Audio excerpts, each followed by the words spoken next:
Dear student, आपका इस YouTube channel पर स्वागत है। बच्चों की डिमांड के अनुसार आज हम क्लास 12 का एक इम्पोर्टेंट चैप्टर के बारे में बात करेंगे, रे ऑप्टिक्स, किरण प्रकाशिकी। इसमें हम कई सारे इम्पोर्टेंट डेरिवेशन के बारे में बात करेंगे, मतलब एक तरह का कंप्लीट आपका रिवीजन रहने वाला है। तो आपका एक बार फिर से इस क्लास में स्वागत है। मेरा नाम ब्रजेश यादव। तो हम शुरू करते हैं आज का पहला क्वेश्चन है हमारे पास में, derive the relation between focal length and radius of curvature. Focus दूरी व वक्रता त्रिज्या के मध्य संबंध स्थापित कीजिए। अब हमें क्या करना है, संबंध करना है स्थापित, और संबंध क्या है, F = R/2। F स्मॉल है, R कैपिटल है, 2 हमारे पास एक नंबर हो गया।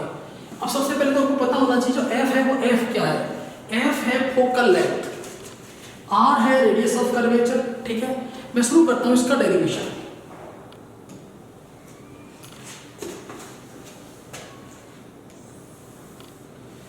एक हमने कॉन्केव मिरर लिया है, अवतल दर्पण, जिसके लिए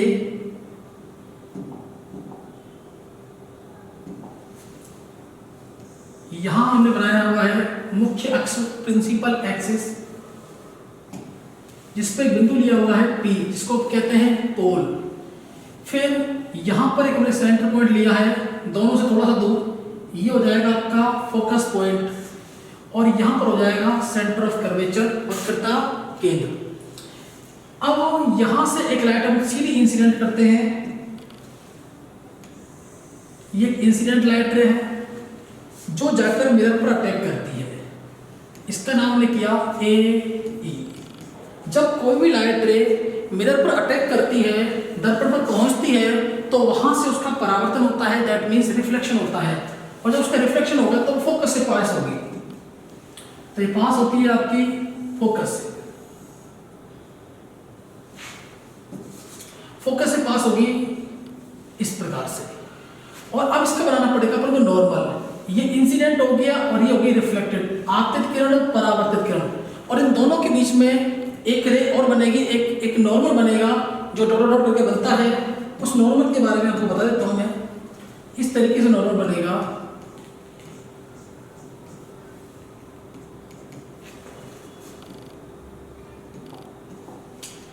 अब यहां पे एंगल देख रहे हो, इस एंगल को बोलेंगे अपन थीटा, और ये वाला एंगल भी क्या हो जाएगा, थीटा। मतलब हमारे पास थीटा = हो गया I, और एक दूसरा थीटा भी क्या हो गया, R, क्योंकि ये एंगल इस एंगल के इक्वल है according to law of reflection, परावर्तन के नियम के अनुसार। इसको हम बोल सकते हैं कोण I, और इसको बोल सकते हैं अपन कोण R। ठीक है, अब एक चीज और देखें, आप जब ट्रिग्नोमेट्री पढ़ते हैं या मैथमेटिक्स की बात करते हैं तो हमारे पास एंगल बनता है AEC, और अगर ये वाला एंगल थीटा है तो ये वाला एंगल भी हमारे पास थीटा बन जाएगा, और ये थीटा प्लस थीटा 2 थीटा हो जाएगा, दैट मींस AEC, AEF और EFP, ये वाला एंगल हो जाएगा 2 थीटा। डायग्राम यहां तक क्लियर है आपका। अब एक छोटा सा अपन नॉर्मल और क्रिएट करते हैं, हम परपेंडिकुलर डालते हैं किसके ऊपर, PC लाइन के ऊपर, और कहां से डालेंगे, E से। तो हमने एक लाइन ड्रॉ कर दी, क्योंकि यहां बनने वाला एंगल हो जाएगा आपका 90 डिग्री, और यहां हम एक छोटा सा पॉइंट ले लिया जिसको कहेंगे अपन O और P वेरी क्लोज है, एक दूसरे के बहुत नजदीक है। जब नजदीक होंगे तो हम O को P मान लेंगे।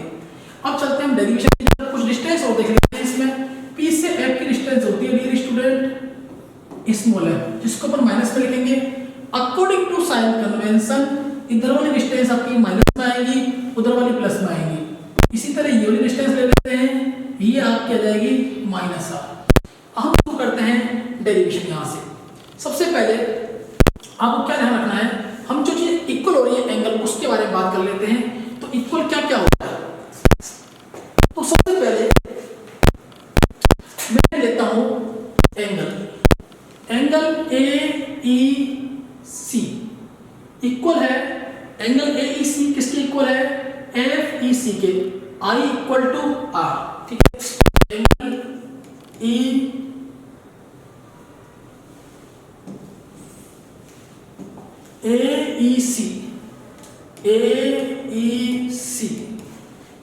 AEC इक्वल है FEC के, FEC के। और देख सकते हो आप angle I equal to angle R। ये बात क्लियर हो गई। अब अपन निकालते हैं अल्टरनेट एंगल AEC। वापस angle AEC equal to ECP, ECP ये हो गया आपके अल्टरनेट एंगल, जिसको अपन इतने बोलेंगे एकांतर कोण। अब अगले एंगल की तरफ चलते हैं। एक एंगल है हमारे पास में AEF, angle AEF equal to EFP, EFP ये भी कौन से हो गए? अल्टरनेट एंगल हो गए। यहां तक बात क्लियर हो गई आपको। अब जब अल्टरनेट एंगल दोनों इक्वल हो गए, ठीक है, तो अब हम लेते हैं यहां से ट्रायंगल। हम दो ट्रायंगल लेंगे। सबसे पहले ट्रायंगल लेता हूं मैं ECP। फ्रॉम ट्रायंगल ECP मतलब हिंदी में कैसे बोलेंगे? त्रिभुज ECP से, जिसमें आप क्या देख रहे हो? आप देखते हो tan थीटा। tan होता है परपेंडिकुलर बाई बेस, हम लिख सकते हैं लंब बटे आधार। अब देखो एंगल देखता हूं, यहां एंगल देख रहे हो तो ये वाला एंगल देखो एक बार, ये वाला एंगल कितना बन रहा है? थीटा बन रहा है। परपेंडिकुलर कितना है? परपेंडिकुलर है EP और बेस कितना है? PC। तो क्या लिखेंगे आप? परपेंडिकुलर कितना है? EP और बेस कितना है? PC। और इसके बारे में PC के बारे में आपको पता है, PC कितना है? माइनस का R। दूसरी बात कर लेते हैं, यहां लिखते हैं tan थीटा। EP को नहीं छेड़ते हैं और PC को अपने लिखा माइनस R। या मैं कुछ चीजें और लिख देता हूं कि जो tan थीटा है वो लगभग इक्वल है किसके? थीटा के। ऐसा कब होता है? जब एंगल बहुत छोटे होते हैं, that means angle are very small. तो tan थीटा लिख सकते हैं यहां पर dear student, theta equal to EP upon minus R। I hope आपको यहां तक सब कुछ क्लियर हो गया होगा। अब मैं इसके अगले वाले पार्ट की तरफ चलता हूं, ठीक है, जिससे हमको दूसरा वाला ट्रायंगल क्लियर करना है।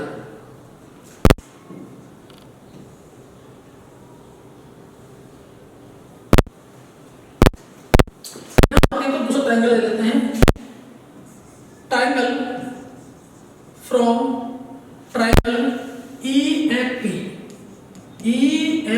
से, त्रिभुज EFP से, ये देखो ये वाला एंगल, यहां जो एंगल बन रहा है ये बन रहा है डियर स्टूडेंट 2 थीटा। तो वापस लिखते हैं अपन tan 2 theta equal to perpendicular by base लंब बटे आधार। लंब की वैल्यू कितनी है? लंब की वैल्यू है हमारे पास EP और बेस की वैल्यू है PF। अब हम tan थीटा फिर मैं आपसे लिख देता हूं यहां पर tan 2 थीटा ये लगभग इक्वल हो जाएगा 2 थीटा के। जब कब होगा? जब एंगल बहुत छोटे होंगे। कहते हैं tan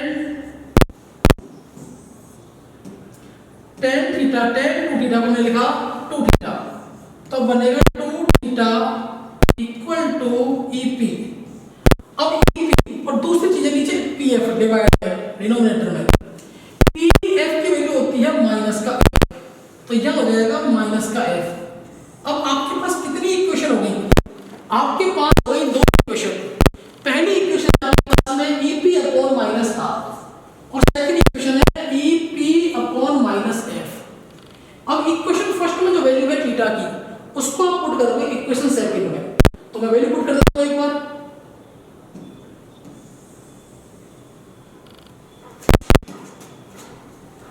put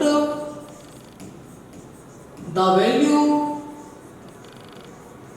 off equation first in equation second. तो सबसे पहले सेकंड को उठाओ। 2 थीटा की वैल्यू कितनी है? EP upon minus R equal to, ये किसकी वैल्यू हो गई? थीटा की हो गई।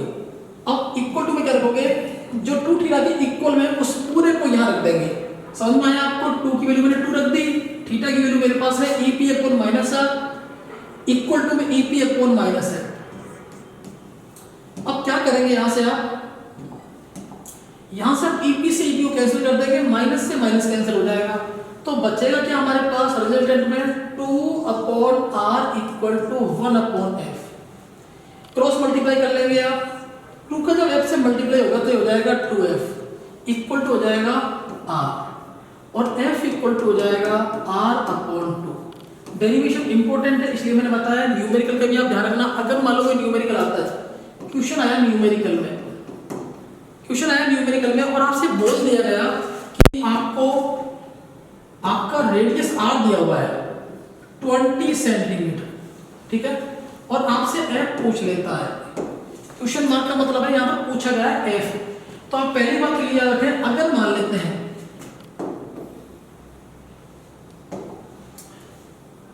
यदि आपसे कहता है कि दर्पण अवतल है, अगर अवतल दर्पण की बात करता है, कॉनकेव मिरर की बात करता है, कॉनकेव मिरर की बात करता है, तो उस कंडीशन में आप क्या करेंगे डियर स्टूडेंट, आप f लिखेंगे, r लिखेंगे, अपॉन 2 करेंगे और लगा देंगे यहाँ पर माइनस, क्योंकि जब हम बात करते हैं अवतल दर्पण की तो इसकी फोकल लेंथ माइनस में आती है, हमेशा याद रखना। तो 20 अपॉन 2 करेंगे तो आंसर आएगा 10 सेंटीमीटर और ये किस में आएगा 10 सेंटीमीटर माइनस में। अगर बात करता उत्तल दर्पण की, अगर ये बात आपकी उत्तल दर्पण की करता, मैं सेकंड वाला केस इधर लिख देता हूं। अगर क्वेश्चन में बात करता उत्तल दर्पण की, कॉन्वेक्स मिरर की,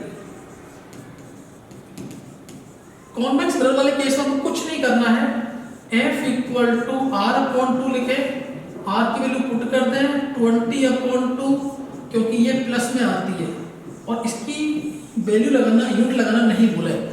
इस तरीके से आपका ये डेरिवेशन यहाँ पर कंप्लीट होता है। अब चलते हैं नेक्स्ट क्वेश्चन की तरफ।